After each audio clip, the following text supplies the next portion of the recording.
Rail যাত্রীদের জন্য সুখবর, ভাড়া কমলো লোকাল ট্রেনের। কোভিড কালে বেড়েছিল লোকাল ট্রেনের ভাড়া, ফলে চরম অসুবিধে পড়েছিলেন নিত্যযাত্রীরা। রেলের ভাড়া বৃদ্ধির জেরে আন্দোলনে সামিল হয় একাধিক সংগঠন। অবশেষে বৃহস্পতিবার থেকে কমানো হলো লোকাল ট্রেনের ভাড়া। সমস্ত রকম লোকাল ট্রেনের টিকিটের পূর্বে দাম ছিল সর্বনিম্ন 30 টাকা। বর্তমানে সেই রেল ভাড়া কমে হলো সর্বনিম্ন 10 টাকা। এই ভাড়া কমায় খুশি রেল যাত্রীরা। ভাড়া কমায় খুশি রেল যাত্রীরা। এ বিষয়ে আমরা প্রতিক্রিয়া নিয়েছিলাম রায়গঞ্জ মার্চেন্ট অ্যাসোসিয়েশনের সম্পাদক অতনু বন্ধু লাহিড়ীর কাছ থেকে। আমরা শোনাবো এ বিষয়ে তিনি ঠিক কি জানিয়েছেন।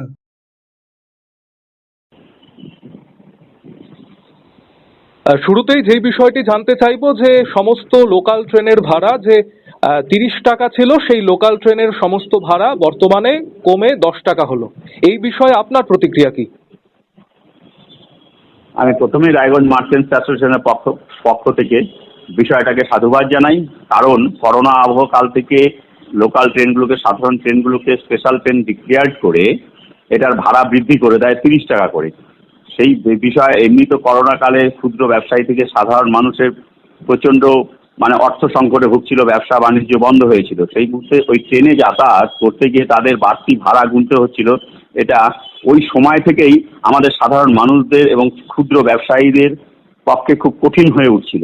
তা রেল দপ্তর সূত্রে যেটা জানতে পারলাম, গতকাল থেকে যে নর্মাল যে পূর্বের যে ভাড়া 10 টাকা লোকাল ট্রেনে, সেটা চালু হয়েছে।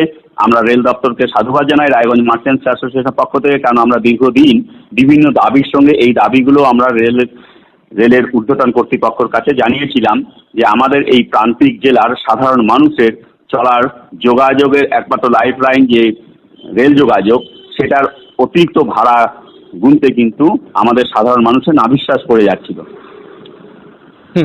আরেকটা বিষয় জানতে চাইবো যে আমরা দেখেছিলাম যে রেলের যে পূর্ব নির্ধারিত ভাড়া ছিল, তারপর করোনাকালীন সময় সেই ভাড়াটা আচমকা বেড়ে 30 টাকা করা হয়েছিল এবং এর পরবর্তীতে আমরা দেখেছি রায়গঞ্জ মার্চেন্ট অ্যাসোসিয়েশন থেকে শুরু করে যে সমস্ত ব্যবসায়ী সংগঠন রয়েছে, প্রত্যেকে কিন্তু একযোগে আপনারা আন্দোলন করেছিলেন।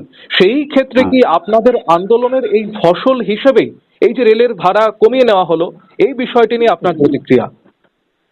এটা আমরা খুব স্বাভাবিকভাবেই এটা আমরা আশা রাখতে পারি বা ভাবতেই পারি যে আমাদের দীর্ঘদিনের বিভিন্ন রেলের উন্নয়নের ক্ষেত্রে, রেল যোগাযোগের উন্নয়নের সঙ্গে সঙ্গে ভাড়াটা কমানোর বিষয়ে যে দাবি রেখে আসছিলাম, সেটারই হয়তো সেই দাবিটাই আমাদের ফলপ্রসূ হয়েছে।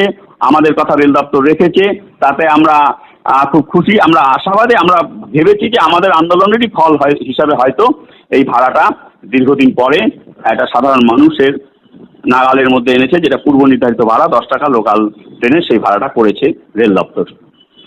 একেবারেই। এরই পাশাপাশি আমরা যোগাযোগ করেছিলাম আমাদের আরসিটিভি সংবাদের প্রতিনিধি নীলাঞ্জন দাসের সাথে। এ বিষয়ে শোনাবো ঠিক কি জানিয়েছে নীলাঞ্জন, রাখবো আপনাদের সামনে। দেখো তুহিন, সাধারণ রেল যাত্রী যারা রয়েছিলেন তাদের এটা তারা নিয়মিত একটি সমস্যার মধ্যেই তারা ভুগছিলেন। এই সংবাদ এর আগেও আমরা বারংবার তুলে ধরেছিলাম আমাদের রাষ্ট্রজীবী সংবাদের চ্যানেলের মাধ্যমে। মূলত করোনা কালের সময় বেড়েছিল এই লোকাল ট্রেনের ভাড়া, ঠিক আছে, যেটা প্রথমে 10 টাকা ছিল সেটা বেড়ে 30 টাকা হয়েছিল। ফলে চরম অসুবিধার মধ্যে পড়ছিলেন নিত্য রেল যাত্রীরা।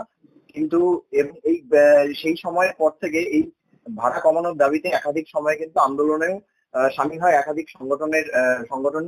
এবং অবশেষে বৃহস্পতিবার আমরা যেটা রেল সূত্র মারফত জানতে পেরেছি, বৃহস্পতিবার থেকে এই ভাড়া আবার পুনরায় 30 টাকা থেকে পুনরায় কমিয়ে 10 টাকায় করা হয়েছে। ফলে যারা নিত্য রেল যাত্রী আছে তাদের পক্ষে আর কি প্রতিনিয়ত যারা বিশেষ করে রেলে যাতায়াত করে তাদের ক্ষেত্রে অনেকটাই সুবিধা হয়েছে এবং এই ভাড়া কমানোই তারা অনেকটাই খুশি বলেই জানতে পারছি। তুহিন, অসংখ্য ধন্যবাদ নীলাঞ্জন সঙ্গে থাকার জন্য। ভাবছেন এআই ও ডেটা সায়েন্স দিয়ে পড়াশোনা করবেন? সুযোগ এখন হাতের মুঠোয়। 2024-25 শিক্ষাবর্ষে একাদশ ও দ্বাদশ শ্রেণীতে বিজ্ঞান বিভাগের বিভিন্ন বিষয়ের পাশাপাশি কম্পিউটার সায়েন্স, আর্টিফিশিয়াল ইন্টেলিজেন্স এবং ডেটা সায়েন্স পড়ার সুবর্ণ সুযোগ। এছাড়াও রয়েছে ভোকেশনালের বিভিন্ন কোর্স ও গার্লস হোস্টেলের ব্যবস্থা। তাই আজই যোগাযোগ করুন রাজগ্রাম হাই স্কুল, ইটাহার, উত্তর দিনাজপুর।